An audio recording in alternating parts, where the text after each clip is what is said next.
If you have not been sleeping under a rock lately, I am telling you that everything is so expensive. And you probably noticed that, right? So, if all these grocery prices have gone 10x or whatever it is, it's like eggs are expensive now. Tazo tea, that used to be a few dollars. Now it's 10 at Safeway. So it almost doubled in pricing. So now I'm wondering who's making all this money? Who's making all this money? And I tell you one thing, it's not truckers. And this video today is going to be about these truckers that are holding America together, get no appreciation, and actually um, get the boot in the ass. And that's what this video is going to be about today. So I've been on TikTok lately, and I've been scrolling a little bit, and I've seen these freight, these independent, where you post your freights online. I don't know what the app is. And I've seen loads, getting from Florida um to California for like $3,000 with like one or two drops. This guy calls and he says, "Yeah, so how many stops is it?" And then there's literally like 3 or 4 stops on the way from Florida to California. And so I'm like, how is this even possible that they're like running for $1.50 a mile? Like, as a trucker, I get it, like once you're on the freeway, you make money. But in the city, doing this long hauls, it's no good. It's no good. The companies don't treat you right because they don't think you're worth it. And, like I read today that, that like they have like a 30% turnover rate. So if you have a company of 10, you're constantly looking for people because you burn them out, you don't treat them good, and you just do your thing. They'll let you go. You need to have a clean record. They put all the stipulations to it while they're holding everything together. So if they're not treating you right, you gotta leave, right? But who else is making all this money? If the most crucial part of the supply chain isn't paying, then is all the money made by the companies producing it? Let me know in the comments what you think, because it's not made by truckers. Truckers are not making the money. So now I'm like, who's making all this money? Because it ain't truckers. It's not truckers. They have the hardest job, and people say, oh, they don't need to work like that. They don't need to they're never outside, they never get wet, they're never at 120 degrees. But have you seen how bad the drivers are, how little appreciation they get for actually, in towns, maneuvering in San Francisco or something else? Because because I was doing RVing, and I had a 40-foot RV, and you think people would merge for you in your 40-foot RV or for your semi truck? Nah, they think they have all go-karts like Mario Kart where they can go around.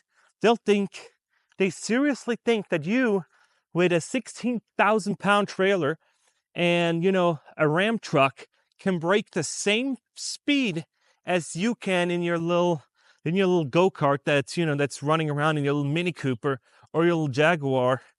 And it just doesn't work like that. And so I was in San Francisco once, and I had to turn right, and so I had to use up some of that other lane, and people literally went around me into the ongoing lane because they wouldn't want to stop. So trucking is so unforgiving. It's crazy. They get no appreciation.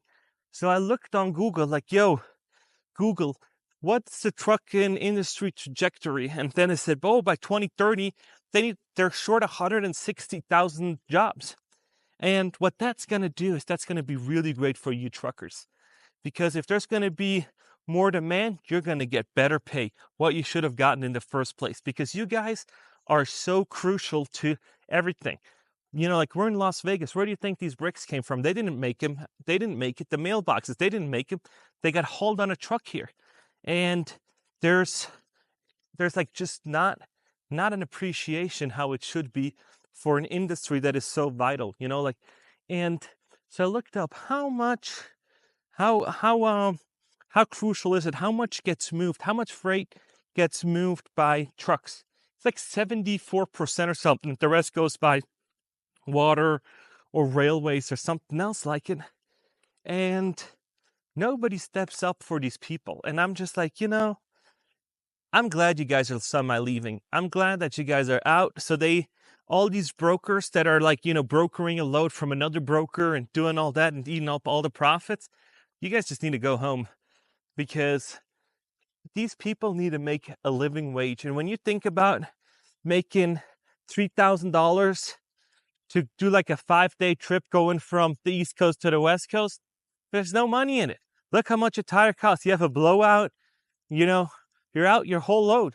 You could have 2 blowouts. You could have, holy shit, you could have 18 blowouts.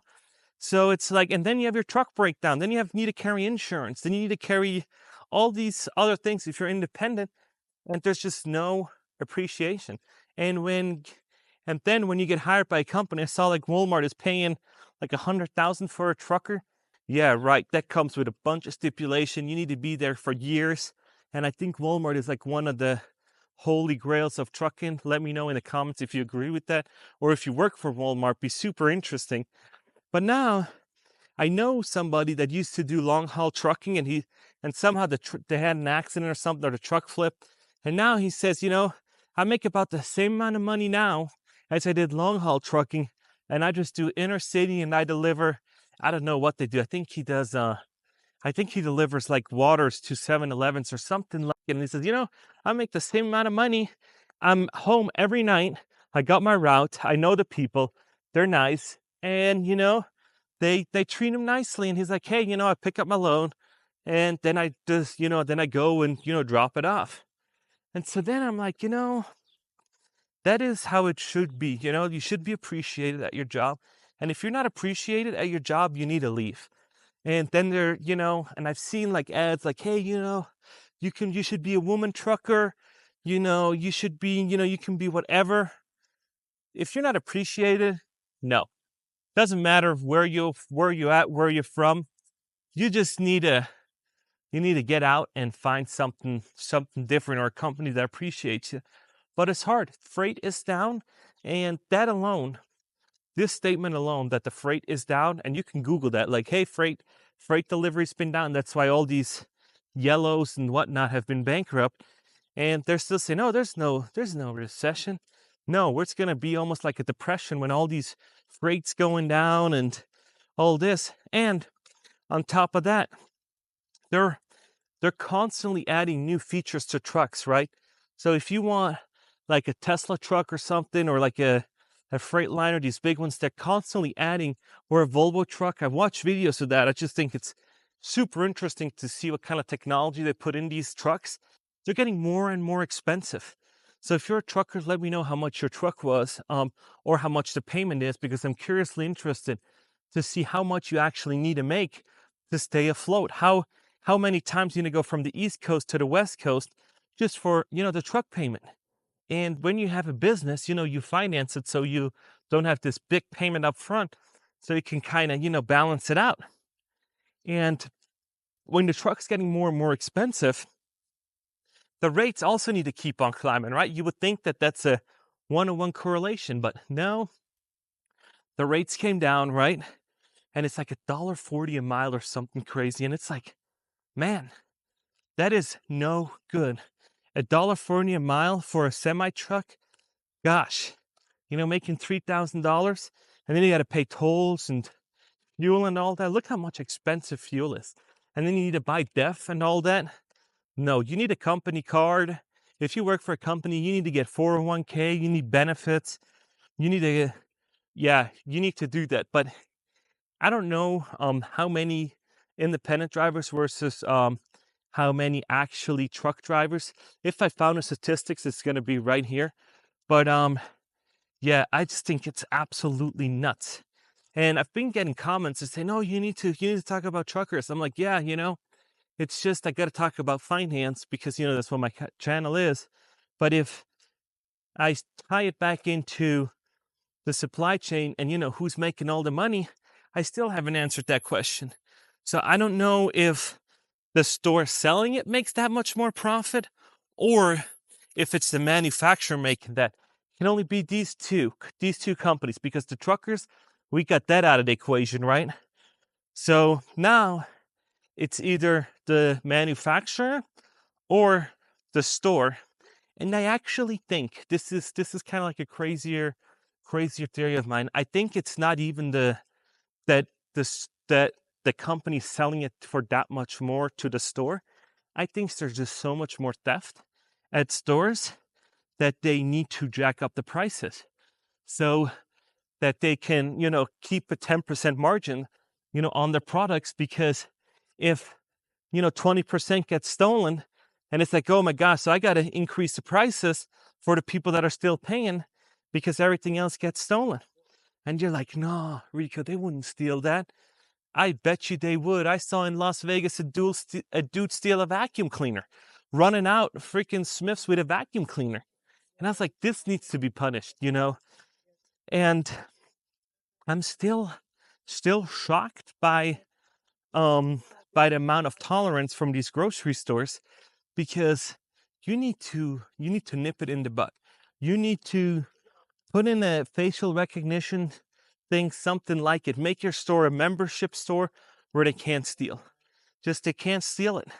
Because then if your product doesn't get used, you can keep inventory going, and you can actually, with the POS system, you can actually see 10 of them got stolen, but that's going to be non-existent because you have a POS system that everybody checks out. And because it's a membership store, and you got to take a picture like this when you walk in, and it will have the best prices in your area because their stuff doesn't get stolen. They don't need to account for that.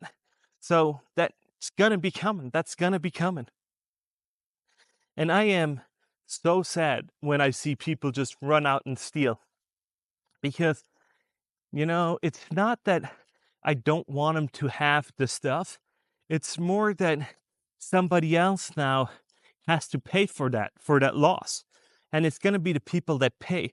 So you that are paying are actually the double whammy, because you got to now pay double because somebody stole something. So now you're like, hey, what do you mean? What do you mean? So if there's 10 teas at $10, right, and half of them get stolen, they need to double the prices on these existing ones so they make the same amount of money, right? So I think that's probably it. I'm not 100% sure, but as my observation, without going into the numbers too much, because they're, like, I see all these stores closing in San Francisco. I see all these kind of crazy things happening. I think that's it. I think that people just steal everything now. It's like there's no consequences for stealing. They're out the same day. And I don't even know if it's crime groups or not. It might have be that they freaking do crimes, and because they steal stuff that's not, like, I get if you steal a loaf of bread, you got to eat somehow. And I don't think the store would actually care too much if you went in and you said, hey, I can't afford some bread. Can you just give me some old stale bread that they have, in the bag in the back that's like discounted? Or you just, you can ask somebody at the front, like, hey, and I've paid for people's, lunches and dinners. When I see a homeless guy out front of Panda, I say, you hungry? And I buy him for $10. I buy him a lunch so he can eat something, so he doesn't go out and steal, because then my prices is going to get raised too. So it's like not worth it. Not great. Super unfortunate about the truckers though. So let me know what you guys think. It's just sad to watch. So let me know. Hopefully you guys keep safe trucking. If you're a truck driver, stay safe. Hopefully you make more money, because you have to. And I'll see you in the next one.